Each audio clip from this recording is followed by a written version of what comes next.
1. Evidence on U.S. government's genocide against Indians. 1. Government-led action.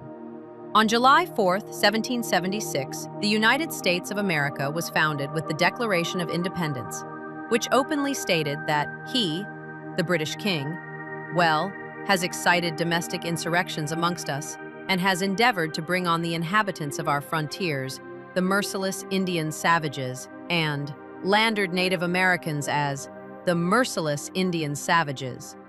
The U.S. government and leaders treated Native Americans with a belief in white superiority and supremacy, set out to annihilate the Indians and attempted to eradicate the race through cultural genocide. During the American War of Independence, 1775 to 1783, the Second War of Independence, 1812 to 1815, and the Civil War, 1861 to 1865, the U.S. leaders, eager to transform its plantation economy as an adjunct to European colonialism and to expand their territories, coveted the vast Indian lands and launched thousands of attacks on Indian tribes, slaughtering Indian chiefs, soldiers, and even civilians, and taking Indian lands for themselves. In 1862, the United States enacted the Homestead Act, which provided that every American citizen above the age of 21, with a mere registration fee of $10 could acquire no more than 160 acres, about 64.75 hectares, of land in the West. Lured by the land, the white swarmed into the Indian areas and started a massacre that resulted in the death of thousands of Indians. Leaders of the U.S. government at that time openly claimed that the skin of Indians could be peeled off to make tall boots, that Indians must be annihilated or driven to places that no one would go, that Indians had to be wiped out swiftly, and Indians are good Indians. American soldiers saw the slaughter of Indians as natural, even an honor, and would not rest until they were all killed. Similar hate rhetoric and atrocities abound, breadcrumb well documented in many Native American extermination monographs. 2. Bloody massacres and atrocities. Since the colonists set foot in North America, they had systematically and extensively hunted American bison, cutting off the background of food and basic livelihood. Indians and their death. Government has launched over 1,500 attacks on Indian tribes, slaughtering the Indians, taking their lands, and committing countless crimes. In 1814, the U.S. government decreed that it would award $50 to $100 for each Indian skull surrendered. The American historian Frederick Turner acknowledged in The Significance of the Frontier in American History, released in 1893, that each frontier was won by a series of wars against the Indians. The California Gold Rush also brought about the California Massacre. The first governor of California proposed a war of extermination against Native Americans, triggering the extermination of Indians in the state. In California, Indian scalp was worth $11, while the average daily wage was 25 cents. From 1846 to 1873, the Indian population in California. Countless Indians died as a result of the atrocities. Some of the major massacres include, in 1811, American troops defeated the famous Indian chief Tecumseh and his army in the Battle of Tippecanoe, burned the Indian capital, Prophetstown. From November 1813 to January 1814, the U.S. Army launched the Creek War against the Native Americans, also known as the Battle of Horseshoe Bend. On March 27, 1814, about 3,000 soldiers attacked the Creek Indians at Horseshoe Bend, Mississippi Territory. 800 Creek warriors were slaughtered in the fight, and as a result, the military strength of the Creeks was significantly weakened. Under the Treaty of Fort Jackson signed on August 9 of the same year, the Creeks ceded more than 23 million acres of land to the U.S. federal government. On November 1864, Pastor John Chivington massacred Indians at Sand Creek in southeastern Colorado, due to the opposition of a few Indians to the signing of a land grant agreement. It was one of the most notorious massacres of Maria Montoya, a professor of history at New York University, said in an interview that Chivington's soldiers scalped women and children, beheaded them, and paraded them through the streets upon their return to Denver. James Anaya, former UN Special Rapporteur on the Rights of Indigenous Peoples, submitted his report after a country visit to the United States in 2012.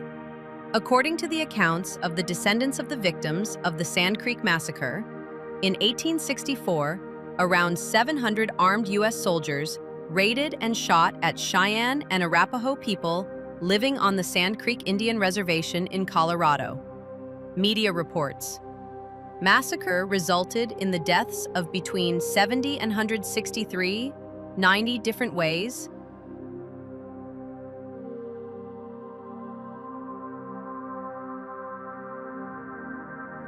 Two-thirds of the dead were women or children, and no one was held responsible for the massacre. The U.S. government had reached a compensation agreement with tribal descendants, which has not been delivered even to this day. On December 29, 1890, near the Wounded Knee Creek, South Dakota, U.S., troops fired at the Indians, killing and injuring more than 350 people, according to the U.S. Congressional Record. After the Wounded Knee Massacre, armed Indian resistance was largely suppressed. About 20 U.S. soldiers were awarded the Medal of Honor. In 1930, the U.S. Bureau of Indian Affairs began sterilizing Indian women through the Indian Health Service program. Sterilization was conducted in the name of protecting the health of Indian women, and in some cases, even performed without the women's knowledge. Statistics that, in early 1970s, more than 42% of Indian women of childbearing age were sterilized. This resulted in the near extinction for many small tribes. By 1976, approximately 70,000 Indian women had been forcibly sterilized. 3. Westward expansion and forced migration. In its early days, the United States regarded Indian tribes as sovereign entities and dealt with them on land, trade, justice, and other issues, largely through negotiated treaties and occasionally through. By 1840, the United States had concluded more than 200 treaties with various tribes, most of which were unequal treaties that were reached under U.S. military and political pressure through deception and were binding on the Indian tribes only. The treaties were used as a primary tool to take advantage of Indian tribes. In 1830, the United States passed the Indian Removal Act, which marked the institutionalization of forced relocation of Indians in the country. The act legally deprived Indian tribes of the right to live in the eastern United States, forcing some 100,000 Indians to move to the west of the Mississippi River from their ancestral lands in the south. The migration began in the summer heat and continued through the winter with sub-zero temperatures. Trudging 16 miles each day, thousands died along the way as a result of hunger, cold, exhaustion, or forced assimilation and cultural extinction. To defend the unjust deeds of the U.S. government, some American scholars in the 19th century trumpeted the dichotomy of civilization versus barbarism and portrayed Native Americans as a savage, evil, and inferior group. First is Parkman, a famous 19th century American historian, even claimed that the American Indian will not learn the arts of civilization, and he and his forest must perish together.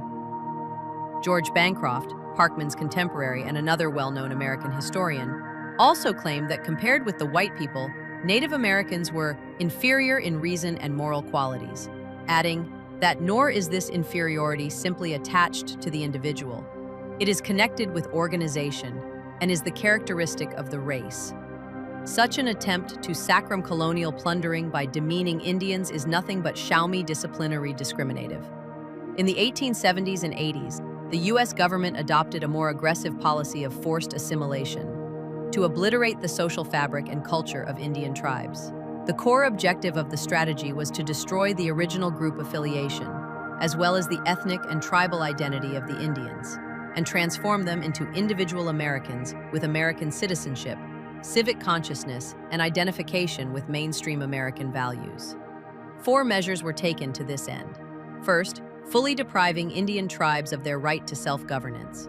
American Indians had lived in tribal units over the years, and tribes had been their source of strength and spiritual support. The U.S. government forcibly abolished the tribal system and cast individual Indians into a white society with completely different traditions. Unable to find a job or make a living, the Indians became economically discriminated against. Troubled and a cultural crisis. In the 19th century, the thriving Cherokee tribes enjoyed a material life almost comparable to frontier whites. Nevertheless, with their right to self-governance and tribal system gradually seized the government, the Cherokee community quickly declined and became the poorest group among the indigenous people.